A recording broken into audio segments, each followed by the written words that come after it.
Ons praat vanoggend oor hierdie gedagte. Die Heilige Gees woon binne in my. Ons lees in Romeine 8 vers 11 die volgende.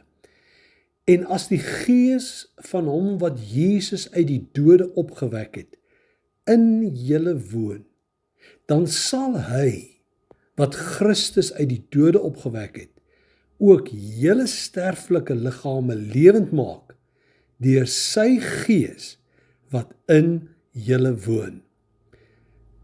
Ag, liewe luisteraar, hierdie teksvers is 'n geweldige sterk teksvers, wat in die eerste plek vir ons sê dat die Gees van God woon binne in ons. Wat 'n geweldige uitspraak. Die Heilige Gees, die kragtige Heilige Gees, die Heilige Gees, wat binne in ons woon.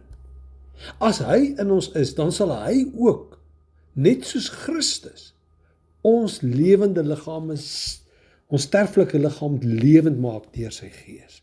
Met ander woorde, hy sê twee dinge eerstens hier. God se Heilige Gees woon in my, en God se Heilige Gees is betrokke wanneer ek sterwe, om my sterflike liggaam lewend te maak weer, en my in die teenwoordigheid van Jesus te bring. Oordink hierdie teksvers, en vra vir jouself, of dit belangrik is, dat jy en ek aandag moet gee aan die rol wat die Heilige Gees in ons lewens het. Hoor dan ook 1 Korintiërs 6 vers 19. Of weet julle nie dat julle liggaam 'n tempel is van die Heilige Gees wat in julle is, of wat julle van God het, en dat julle nie aan julle self behoort nie?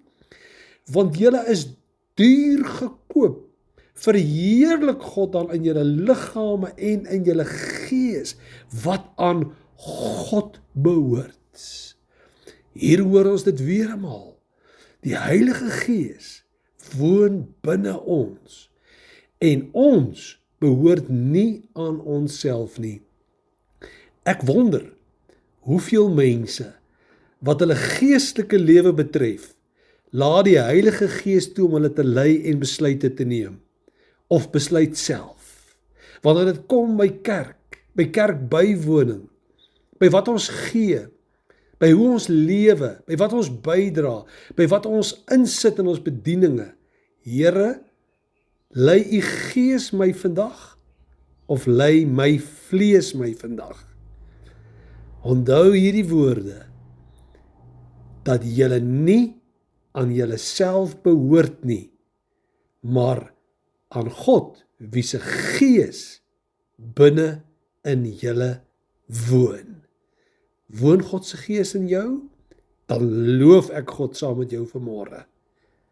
As hy nog nie ten volle in jou woon nie, en jou hele lewe aan hom toegewy is, en hy jou besluite rig en lei nie, bid ek nou saam met jou. Here, gee vir ons asseblief die genade, dat ons sal besef, kom Heilige Gees, kom maak my aan, vernuut, kom verander my, kom gee my die genade om toe te laat dat God se Gees in my besluitneming, my daaglikse besluitneming, 'n groter rol sal speel as my eie gedagtes en my eie vlees.